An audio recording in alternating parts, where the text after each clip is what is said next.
The first frost had not yet come to Atchafalaya Basin. The water still held the warmth of summer in its deep, and the cypress trees still held their green needles, though in another week or two the basin would turn gold. Margaret Thibault pulled the dugout canoe through the knee-deep shallows that bordered her late husband's parcel. Thomas sat in the bow, his back to her. Ben sat at her feet, one hand trailing through brown water. They had not been back since the spring. The ruined cabin came into view around a stand of tupelo gum. Margaret let the pole rest. The foundation stones were black with mud. The timbers that had formed the walls lay scattered for 60 yards in every direction, splintered where the flood had broken them. The roof was gone entirely, taken downstream. She had been told as far as Morgan City. Jacob had built that cabin with his own hands over 3 summers. He had been 31 when the spring rise took both him and the house. Ben looked up. Why did Papa die on the ground? Mama? She had no answer yet. She tried to say something. Nothing came. Thomas did not turn. They stayed only long enough for her to fill a burlap sack with salvageable nails and 1 cast-iron kettle. Then she pulled them back through 2 miles of bayou channel to Pierre, where they had been sleeping in the back room of the boarding house for 6 weeks. Her money was down to $18. The boarding house kept her $3 a week. The parish courthouse sat above the levee on the only ground in Pierre that did not flood. Margaret climbed the worn wooden steps alone and stood before the clerk's desk. I need to know, she said, what a widow's rights are. For her children, for the land. The clerk was a thin man with reading glasses. He explained the essentials without emotion. In Louisiana, the only state in the Union that followed civil law, not common law, a mother was the natural tutor of her minor children after the father's death. That was the protection. But it could be challenged by close male relatives. The court would weigh her fitness. And if I have no dwelling? She asked. Then fitness becomes harder to prove, Mrs. Thibault. The court prefers to see a fixed home. I have no money to rebuild. Then I cannot promise an outcome. She thanked him. Her hands did not shake until she was back on the street. Mercer Weld arrived from Ohio 3 days later. He took a room at the same boarding house, paid for 2 full weeks in advance, and invited her to coffee in the front parlor the next morning. He was 40, thinning dark hair parted severely, his wool suit and black silk vest utterly foreign to the heat of the basin. A gold watch chain caught the lamplight. Margaret, he said, I've come a long way out of concern for my brother's boys. This swamp took Jacob. It will take them too. Surely you see that. Jacob built above the water line, she said. He thought he was safe, and he was wrong. That is my point. Mercer stirred sugar into his coffee with a silver spoon he had brought with him from Ohio. I will file the tutorship papers at the courthouse tomorrow. The boys will be raised properly, schooled, fed, kept out of disease and wildness. I will manage their land until they come of majority. It is the only decent course. She kept her hands very still. Thomas is 14. He will not leave. Thomas is 14 and a minor. The sheriff will escort him if necessary. Mercer's voice was kind. That was the part she would remember later. Margaret, you have no dwelling. You have no income. You have no male relative to stand for you. I am asking you to see reason. When is the inspection? The last day of October. 90 days. She went up to the back room where her sons waited. Ben was drawing pictures on a slate with a piece of charcoal. Thomas was staring out the small window at the levee. She sat down on the edge of the cot without speaking. The lamp flame guttered in a draft from the warped window frame. Somewhere out beyond the town, a heron called once across the bayou and fell silent. She had 90 days to build what no widow in the parish had ever built alone. Bernard Fontenot, the parish notary, was a gray-haired man of 55 with wire-rimmed spectacles and a quiet professional manner. He served the town in all matters requiring a public officer's seal. Deeds, marriages, successions, wills. Margaret found him in the small wooden building beside the courthouse. He rose when she entered. "Mrs. Thibault, I was sorry to hear about Jacob. He did good work for my cousin once, rebuilding a dock. I remember. He spoke well of you." Bernard offered her a chair. She sat. "I have 90 days," she said, "to present a fit dwelling to the inspection. My brother-in-law has filed for tutorship." "I know. I recorded the petition yesterday." He removed his spectacles and polished them. "I cannot advocate for you, Mrs. Thibault. I am only a public officer. But I can inform." "Inform me." Then, Bernard set down his spectacles. "Louisiana's civil code is different from other states' laws. It comes from the French Code, from Napoleon. It is the only such code in the Union. Article 15 speaks of the tutor's duty, care of the minor's person, not merely a fixed address. Article 1493 establishes forced heirship. Children cannot be disinherited. Their share cannot be taken for another's profit. Your sons own that Cypress land already. Your husband's brother cannot take it. He can only control it through controlling them." She absorbed that. "Then his interest is the timber." "His interest is the timber. Yes." "How do I prove that?" "I cannot prove it for you. But there are companies." He paused. "Williams Cypress Company. They buy standing timber by the acre. Their clerks keep records of every inquiry. If your brother-in-law made such an inquiry before filing his petition, that is motive. Can you write to them?" "I cannot." "But you can. And a letter that passes through this office carries the parish seal. One other matter." He leaned forward. "Your husband had a mentor, an old Cajun trapper, Etienne Boudre. He lived on a floating camp boat for more than 40 years.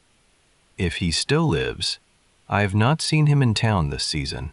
He may be able to teach you things that no dwelling inspector has ever seen. The river rats of this parish have their own ways." She took the boys in the canoe the next morning. They pulled 3 hours through channels she half remembered from Jacob's old accounts. Past the third bayou, on a floating platform anchored between 4 living cypress trees, they found Etienne Boudreau coiling a line. He was 74. His skin was dark from a life of sun. His beard was full and white. He looked at her a long time before he spoke. "You are Jacob's Margaret." "Yes, he spoke of you." "Come aboard, chair. Bring the boys." Her home rose and fell lightly with their weight as they stepped onto the cypress log raft. Ben stared. Thomas stared. The whole platform was anchored by 4 long hemp ropes to 4 cypress trunks standing in open water, each rope ending in a large slack loop around the tree. "Your home floats," Ben said. "My home has floated for 41 years, little one. Through 17 floods, 9 droughts, 4 hurricanes. Never lost, never stranded." He made coffee on a small iron stove. The water boiled without spilling even as the raft shifted under them. Margaret asked what she had come to ask. "Your husband, chair." Etienne set the cup before her. "He was a good man, but he tried to stand against the water like it was his enemy. Water is not an enemy. Water is what lives here. You do not fight it. You live with it. What bends survives, what resists breaks." She said nothing. The old man watched her face. "I will teach you," he said. "What I have left of breath. I will teach you, chair, because Jacob should have asked, and because my Henriette would have liked you very much." On the way home that evening, Thomas spoke for the first time in 9 days. "Ma, I want to come back tomorrow." Bernard's office the next afternoon. Margaret laid out what she had. 4 cypress trees on our parcel. Big ones, old growth. The water between them stays at least 3 feet deep at the lowest month of the year. Etienne says I can build. He gives me 3 months of teaching, and he says I have his friendship. Bernard nodded. Then we must begin the letter to William Cypress. Today, before Mercer hears of your plans. They drafted it together. A parish seal inquiry, polite and formal, requesting confirmation of any correspondence regarding the Thibault parcel timber value within the past 12 months. Bernard sealed the envelope with red wax. Margaret walked it to the post office herself. That evening she sat at the boarding house table with Jacob's old journal open before her and the civil code borrowed from Bernard's shelf beside it. Ben slept on the cot. Thomas, at 14, was helping the boarding housekeeper chop cypress wood for the kitchen stove, earning 15 cents for the day's work, his first money. The whole case turned on a question. Was her home safer than the alternative or not? If a floating dwelling properly anchored could demonstrably hold through a flood that took a solid cabin, if the boys were visibly well, fed, sheltered, schooled, then no court in Louisiana could call her unfit. She wrote a list. Materials needed: driftwood cypress logs from the bayou, free. Hemp rope from town, 3 bundles at $1.80 each, $5.40 total. Pine tar for pitch, 25 cents. Nails and tin roofing, salvage from the ruin, no cost. Stove and pots, salvage. Lamp oil, 20 cents the month. Cedar plank for walls, salvage if possible. Total from her $18 tin box, no more than $8 spent. $10 remaining for flour, salt, and coffee through construction. She looked at her sums. She looked at the civil code. She looked at the lamp flame. "I can do this," she said aloud. Thomas came through the door at that moment. His palms blistered from the axe. He saw her face. He stopped. "Ma, Thomas, sit down. I want to tell you what we are going to do," she told him. "Not the law part. Not yet. The building part. The cypress trees. The 4 ropes. The raft platform 24 feet by 18, large enough for a small home. The separate garden platform for rice and beans and squash. The chicken coop on its own small raft. The way the ropes would slide up and down the cypress trunks as the water rose and fell, so they would never be flooded and never stranded.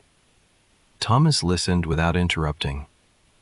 When she finished, he said, "Papa didn't do this." "Why didn't Papa do this?" "Because Papa came from people who built on ground. Etienne offered to teach him. Papa said no. He wanted to be a farmer, not a river rat." Those were his words. Was he wrong? She considered a long time. He was not wrong about what he wanted. He was wrong about what the land would allow. The land here is water, Thomas.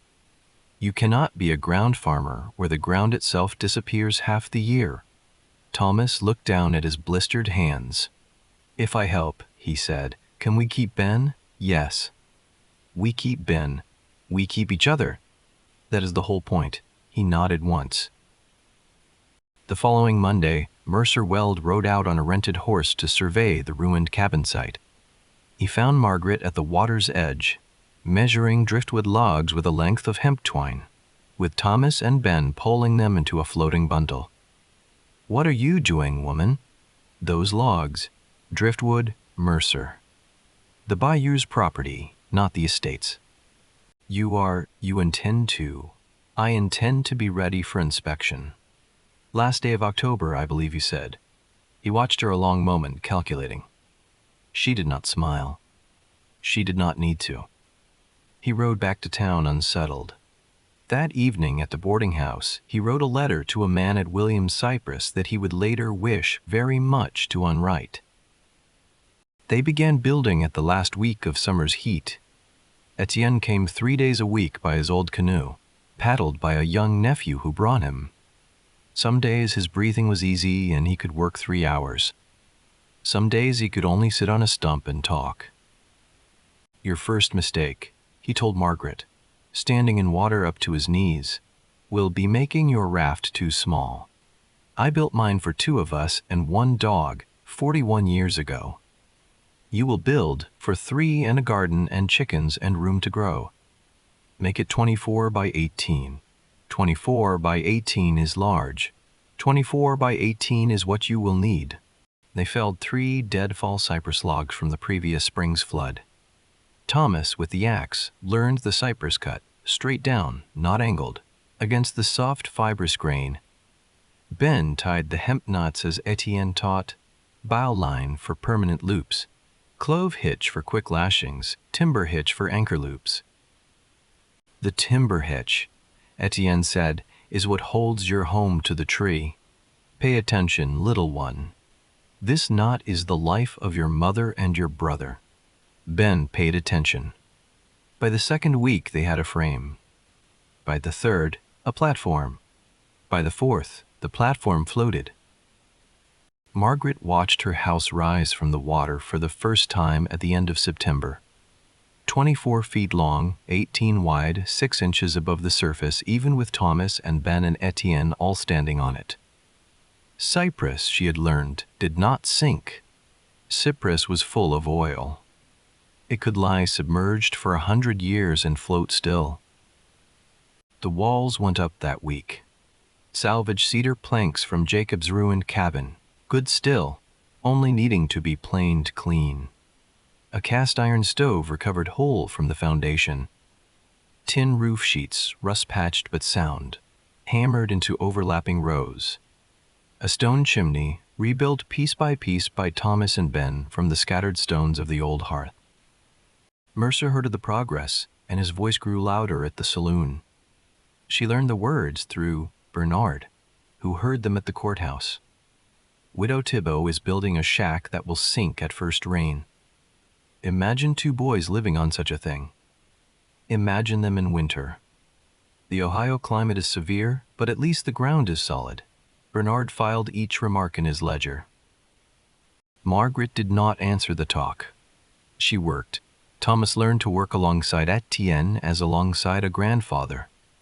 Etienne told them both things about Jacob they had never heard. The boy of 15 who had first come out into the swamp with a borrowed knife. The boy of 20 who had proposed marriage to Margaret in the back of a freight wagon because he had no money for a sitting room. He was a proud man, your husband, Etienne told Thomas one evening. Proud is a good thing and a bad thing. Proud kept him working when other men quit.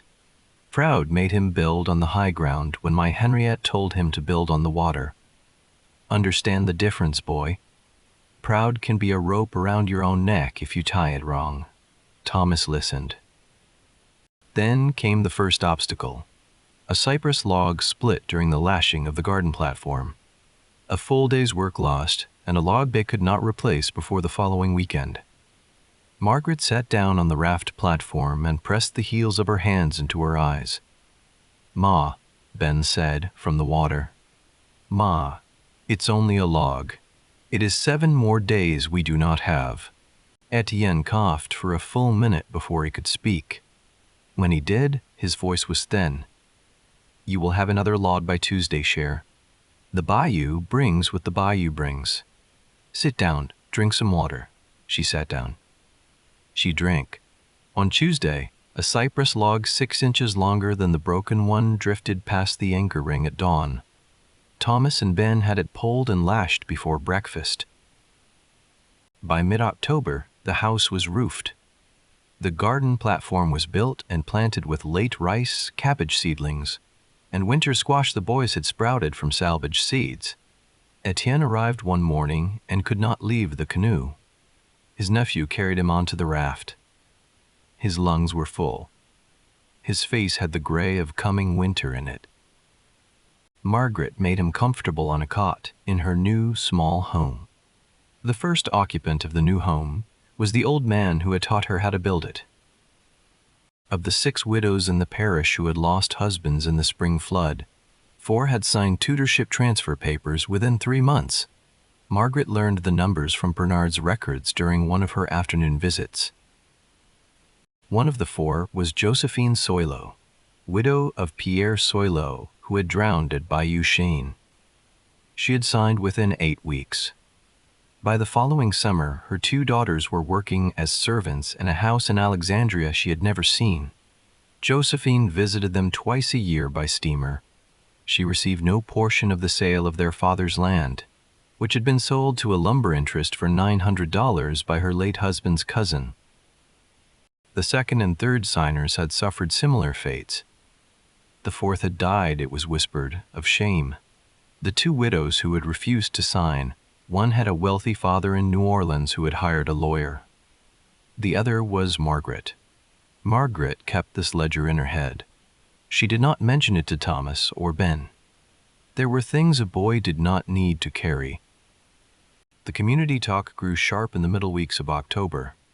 At Sunday service, Margaret had stopped attending, but Bernard reported a visiting preacher had given a short sermon on the proper order of a Christian home. Mercer had sat in the front pew and nodded throughout. 3 of the deacons, all men Jacob had known since boyhood, had stood afterward to greet Mercer warmly.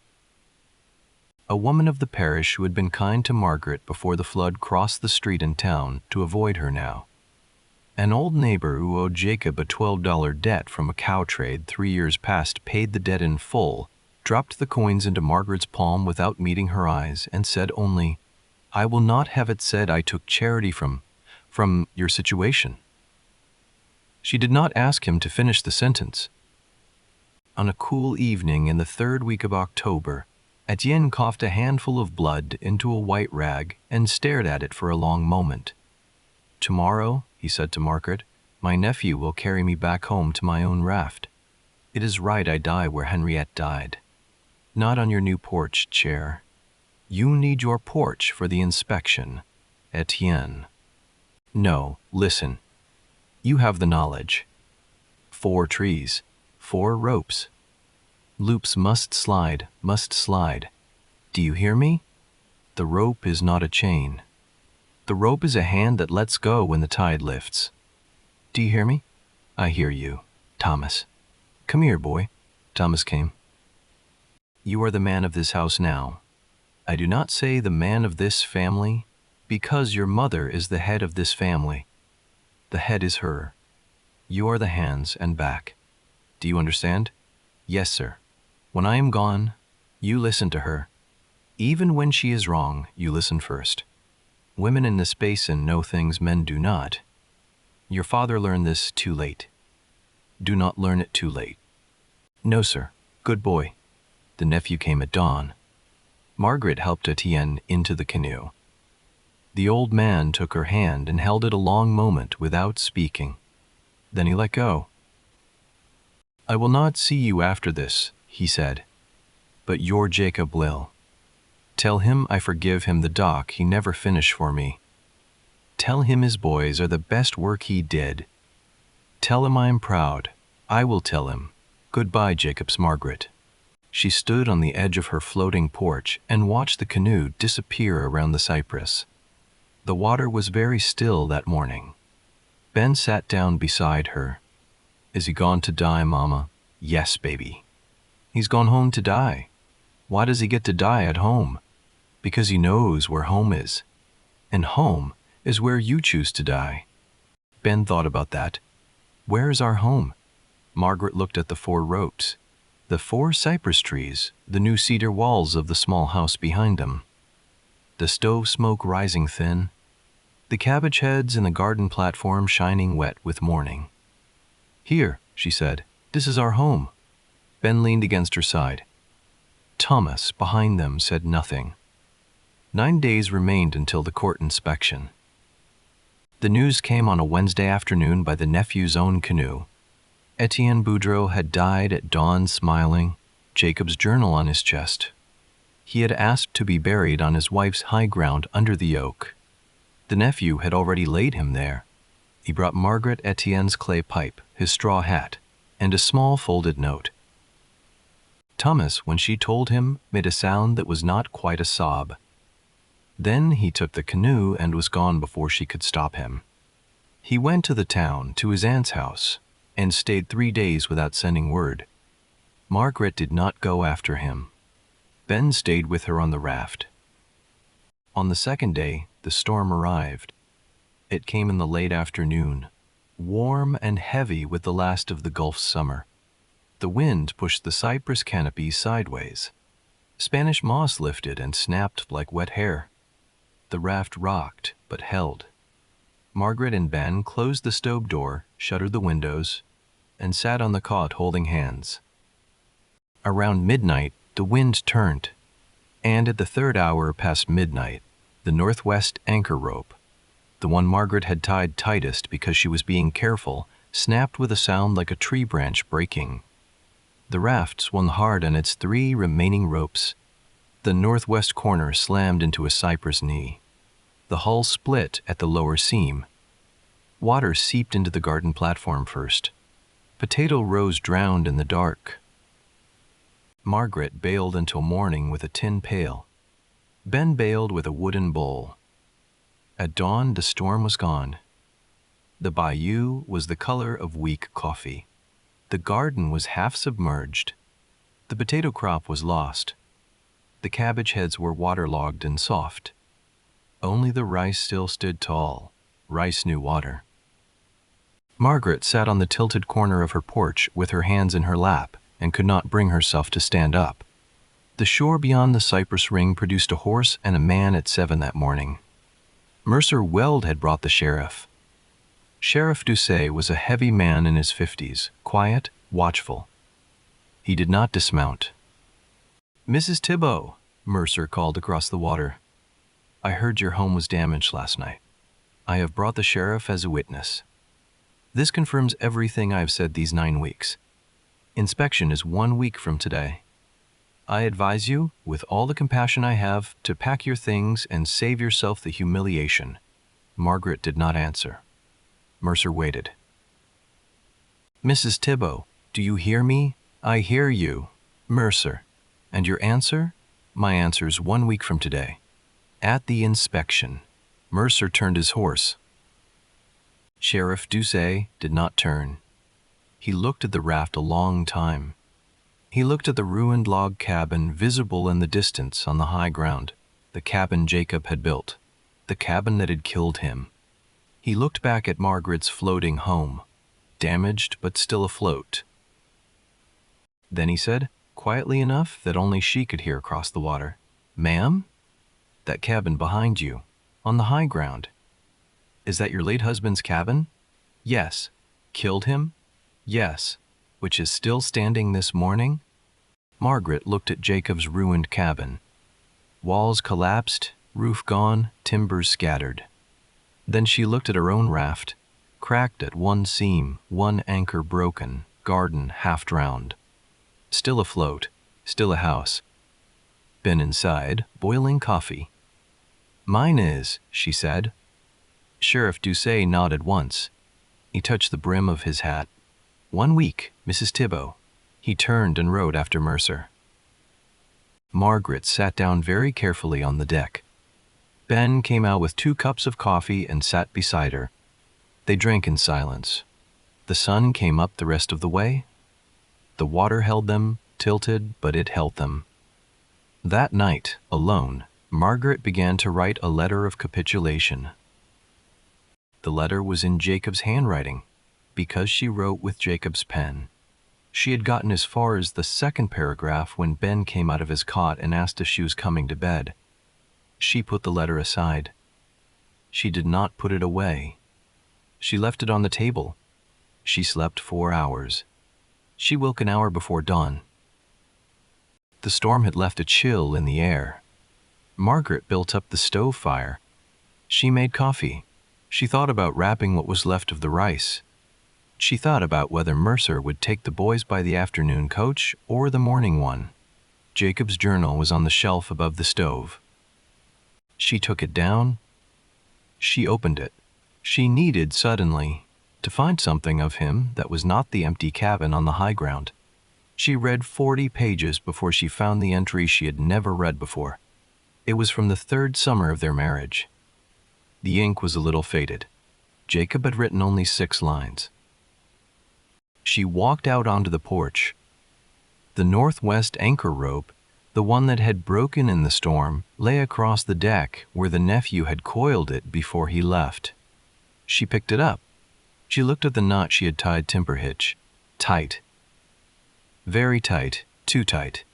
She had tightened it herself, twice, because she had been afraid. She had tied the rope that way because she had been trying to hold on. The rope was not meant to hold on. The rope was meant to let go.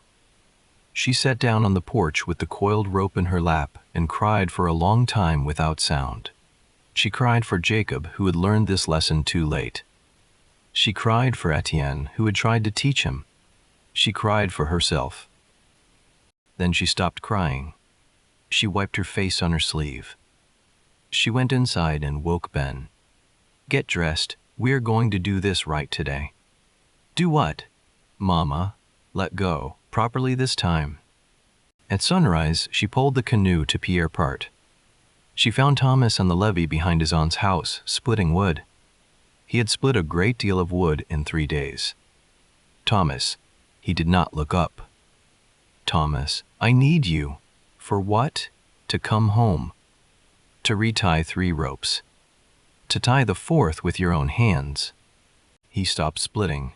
He held the axe loose at his side. "I cannot do it without you," she said. "Ben is too small. I am too afraid." "You afraid?"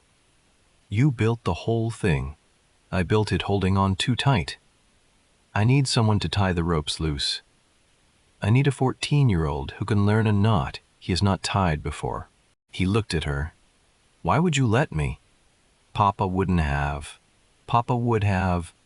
"Papa should have." Papa wrote in his journal that he wished he had. "Let me show you." They went back to the raft together. She showed him the entry. Thomas read it twice. He did not cry. He had used his crying up. He said only, "Show me the knot." She showed him the timber hitch. Once, how it locked.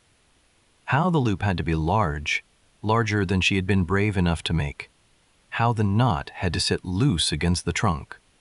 Thomas tied the first one. Imperfect. She adjusted it. He tied the second. Good. The third. Good. The 4th rope was longer. She had cut it that morning from the coil Etienne's nephew had left. This rope had been made by Etienne's own hands. Years ago. Thomas did not know that yet. Margaret knew it. She let Thomas tie the knot on that one alone, without watching. "Done, Ma." She checked. The loop was generous. The hitch was loose against the cypress bark. Room to slide 6 feet up, 6 feet down. "Good work," she said. Etienne would have said good work. By noon, all 4 anchors were re-rigged. By mid-afternoon, the rain began again. The raft lifted with the rising water, 2 inches, then 4, then 6. Each rope loop slid up its cypress trunk as silent as a cat climbing. Nothing broke, nothing strained. Ben stood on the porch and counted the inches aloud as the water rose. 7, 8, 9. "Mama, where you pick?" "Yes." "Baby, do we stay up?" "We stay up as long as we let the rope slide." 3 days remained until the court inspection.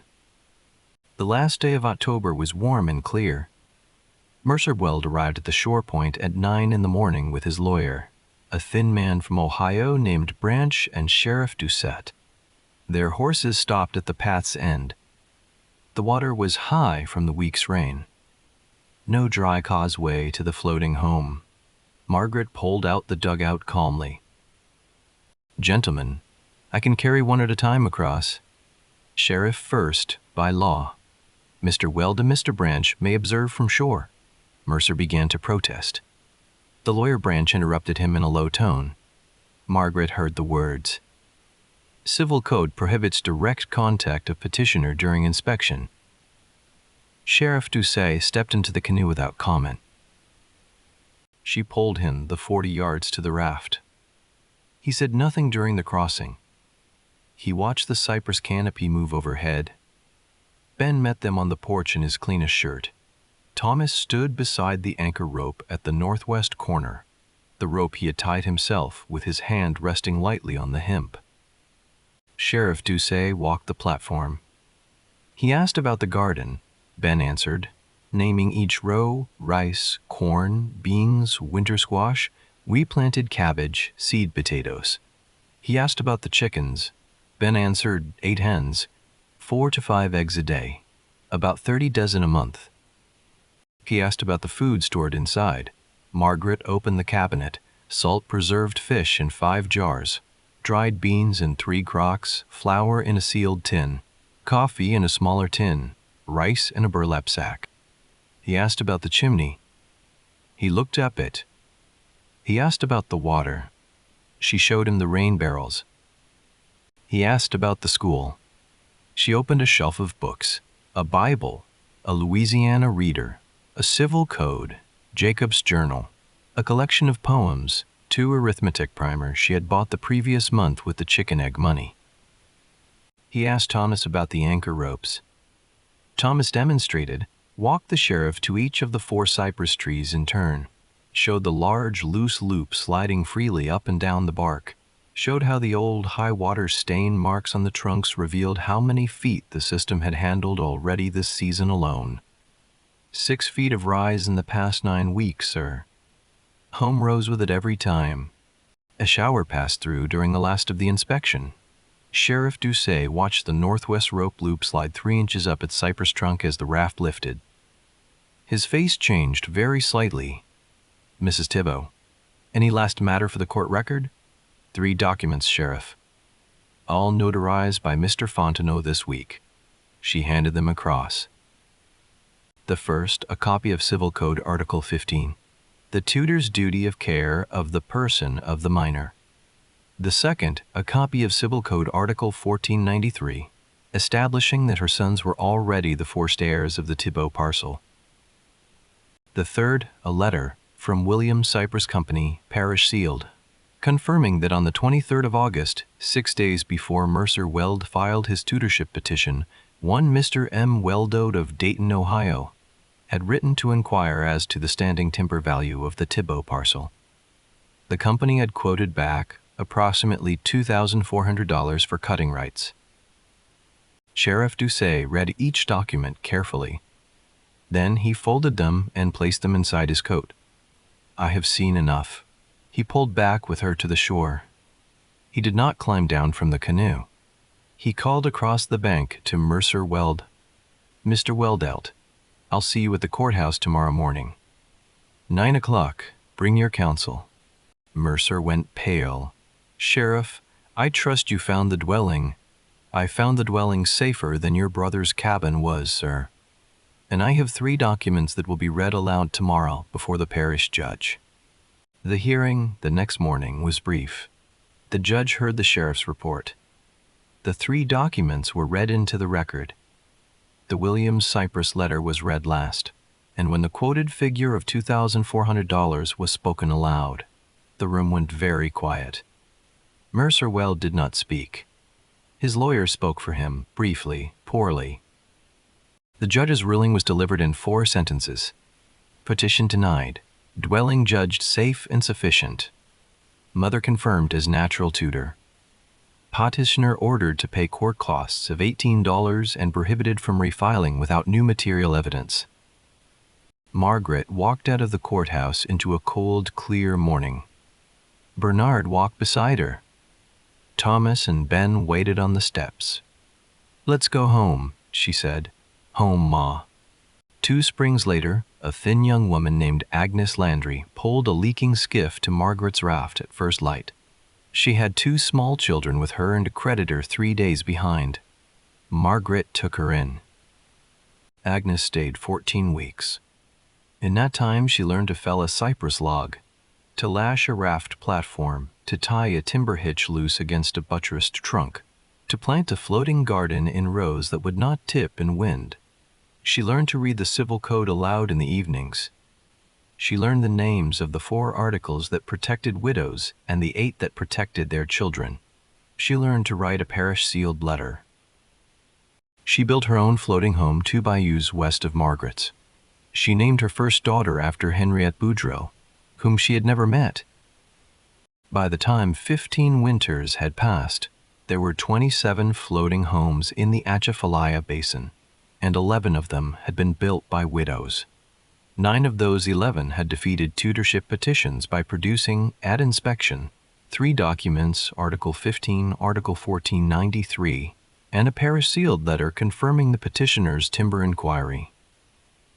Bernard Fontenot would serve as parish notary for another 22 years. In his last report before retiring, he counted 141 such letters he had written in his career. Margaret never became a public figure. She remained in Pierre parish all her life. She never again set foot in Ohio. She never saw Mercer Weld after the courthouse morning. She learned many years later that he had died alone in Dayton, his small land speculations having come to nothing. No children, no wife. Thomas grew into a builder. At 22, he married a Cajun girl from a floating family, 2 bayous south. At 25, he had built 16 homes of his own design, each with a 4-anchor system, each with a floating garden, each with a small shelf beside the stove holding a civil code, a Bible, and a copy of his father's journal, which he had transcribed by hand for every family. At the end of a long, reflective life, with her hair white and her hands worn smooth by Cypress work, Margaret sat one evening on the porch of the same floating home, rebuilt twice over 40 years, anchored still to the same 4 cypress trees, though those trees had grown 9 feet taller, and watched her granddaughter pole in from the West Channel with a stack of slate boards and a leaking skiff of her own. The granddaughter was 6. Her name was Henriette, for the old Cajun woman on her father's side. She was going to be a reader, everyone said. She wanted Mama Grand to tell her a story. Margaret sat the girl on her lap. The water rocked gentle under them both. The 4 ropes held loose against their 4 trunks. The sun was going down behind the cypress canopy, golden warm, the same light that had been on the bayou that very first morning when Margaret had seen Etienne's floating home for the first time. What story, baby? The one about why we live on water. About why Papa Jacob died on the ground. Margaret looked up at the rope loops, then down at the small dark head in her lap. Your Papa Jacob was a good man, she said. But he tried to stand against the water like it was his enemy. The water was not his enemy. The water is what lives here.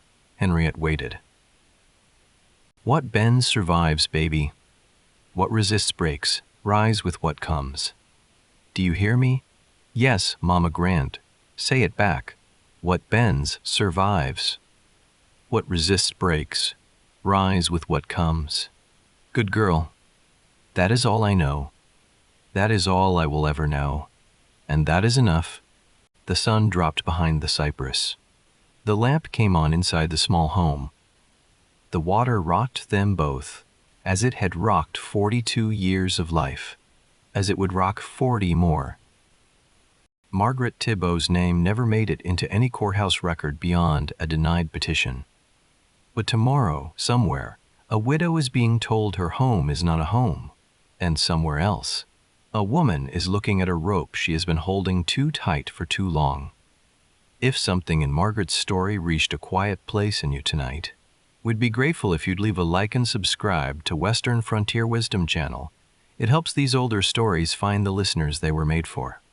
In the comments, we'd love to know who taught you to let go of a rope you were holding too tight. Thank you for sitting with us tonight on the porch of this small home. The lamp stays lit a little longer because of listeners like you. The end.